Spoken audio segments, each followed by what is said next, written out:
இயேசு கிறிஸ்துவின் நாமத்தினாலே இந்த காலை தியானத்திற்கு உங்களை அன்புடன் வரவேற்கிறேன். இளைப்பாறுதல் தரும் தேவன். ரெஸ்ட் இல்லாம நம்ம ஓடிக்கிட்டே இருக்கிறோம்ல நம்ம வாழ்க்கையில. அநேக பாரங்கள், அநேக சுமைகள், அநேக கவலைகள், ஒரு ஓய்வு இல்லாம ஆண்டவர் சொல்றாரு, அவர் நமக்கு ஒரு இளைப்பாறுதலை தருகிறார்.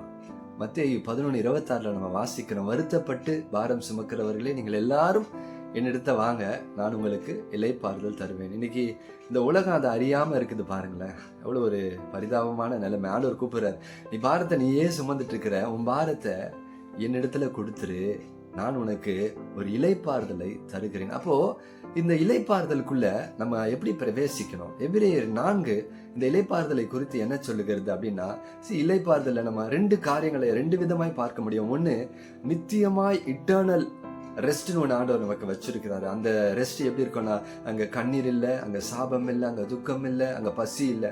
இது ஒரு நித்தியமான ஒரு இளைப்பாறுதல்.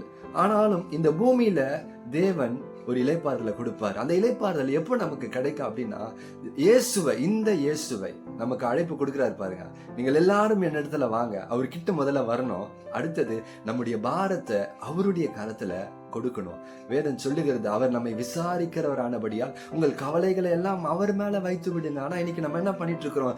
கிறிஸ்தவர்கள் கூட இவ்வளவு ஒரு நல்ல ஒரு தெய்வம் நமக்கு இருக்க, நம்முடைய பாரத்தை நம்ம தான் சுமந்துட்டு இருக்கிறோம். அப்ப அந்த பாரத்தை அவரிடத்துல கொடுக்கும் பொழுது, உண்மையாக சொல்லுகிறேன், நமக்கு ஒரு இளைப்பாறுதல். அந்த இளைப்பாறுதல் எப்படி கிடைக்கும் அப்படின்னா, விசுவாசமும் கீழ்ப்படிதல் மூலமாக அந்த இளைப்பாறுதல் கிடைக்கும். பாருங்க, வேதத்திலிருந்து இப்படி ஒரு உதாரணத்தை நான் உங்களுக்கு சொன்னா ரொம்ப அழகா உங்களுக்கு புரியும். ஆபிரகாமை எடுத்துக்கொள்ளுங்க. ஆதியாகமம் 22வது அதிகாரத்துல தேவன் ஆபிரகாமுக்கு ஒரு கட்டளை கொடுக்கிறாரு. உன்னுடைய குமாரனும் ஏக சுதனமா இருக்கிற ஈசாக்க எனக்கு பலியாக ஒப்பு கொடுப்பாயா அப்படின்னு கேட்கும் பொழுது, ஆபிரகாம் அந்த இடத்துல கீழ்ப்படிந்து அவன் உடனடியாய் புறப்படுகிறான். அதிகாலமே புறப்படுகிறான்.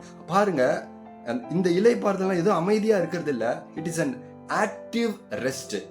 Active rest. அவன் புறப்படுறான், அவன் செய்ய வேண்டியதெல்லாம் செய்யறான். தேவன் எப்படியும் தன் பிள்ளைய திருப்பி கொடுக்க போறாருன்னு அவனுக்கு விசுவாசம் இருந்தாலும் பாருங்க, அவன் கூட எல்லாவற்றையும் எடுத்துக்கொள்றான். ஒன்றை தவிர, அதுதான் ஈசாக்கு கேட்கிறான், பலிக்கான எல்லாமே நம்ம இடத்துல இருக்கு, பலிக்கான ஆடு எங்க அப்படின்னு கேட்கும்போது அவன் சொல்றான், தேவனுக்குள்ள இளைப்பாறுகிற மனுஷன் அந்த இடத்துல இந்த ஒரு சூழ்நிலையில நான் சொல்ல முடியும், ஆபிரகாம் கொஞ்சமும் பதறல. அதனால நான் மறுநாள் அதிகாலையே எழுந்து போகிறான். அவன் எல்லாவற்றையும் எடுத்துக்கொண்டு போகிறான், கொஞ்சம் கூட பதறல. ஏன்னா அவனுடைய விசுவாசம் கர்த்தருக்குள்ள இளைப்பாரி கொண்டிருக்கிறபடினால, கர்த்தருக்குள்ள அவன் விசுவாசிக்கிறபடினால அவன் புறப்பட்டு செல்லுகிறான். பாருங்க, அவன் மகன் கேட்கும்போது சொல்றான், ஈசாக்கு கேட்கும்போது சொல்றான், அதை குறிச்சு நீ கவலைப்படாத, கர்த்தர் அதை பார்த்து கொள்வார். யார் தெரியுமா இப்படி சொல்ல முடியும்?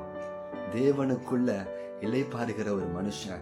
எனக்கு ஒரு தெய்வம் உண்டு, அவர் பேர் இயேசு கிறிஸ்து. அவர்கிட்ட என் காரியத்தை கொடுத்துட்டேன்னா, அவரை போல பெரிய லாயர் யாருமே இல்லை. எனக்கு அவர் வாதாடி அதை ஜெயித்து கொடுப்பார். அவர் எனக்கு ஜெயத்தை கொடுப்பார். அப்ப என்ன செய்யணும்னா, நம்ம செய்ய வேண்டியதை நம்ம செய்யறோம் ஆபிரகாம் மாதிரி. ஆனாலும் விசுவாசத்தினாலையும் கீழ்ப்படுத்தினாலையும் அவருக்குள்ள நம்ம இளைப்பாற முடியும். ஆபிரகாம் அதை தான் செஞ்சான். வேதத்துல இருக்கிற அநேக மனிதர்கள் விசுவாசத்தினால் அவருக்குள்ள இளைப்பாறினாங்க. இங்க இயேசு அதான் சொல்றாரு, என்கிட்ட வந்துரு, உன் பிரச்சனை என்கிட்ட கொடுத்துரு, நீ இளைப்பாரு, உனக்கு பிரச்சனை, உன் பிரச்சனைய நான் பார்த்து கொள்ளுகிறேன் என்று சொல்லி கர்த்தர் நமக்கு வாக்கு கொடுக்கிறார். பிரியமான தேவ ஜனமே, ஆகையினால அவரை விசுவாசித்து அவருக்குள்ள நம்ம இளைப்பாறுவோம். அவர் நமக்காக எல்லாவற்றையும் ஆல்ரெடி செய்துட்டு இருக்கிறார், செய்து முடிப்பார். ஆமென்.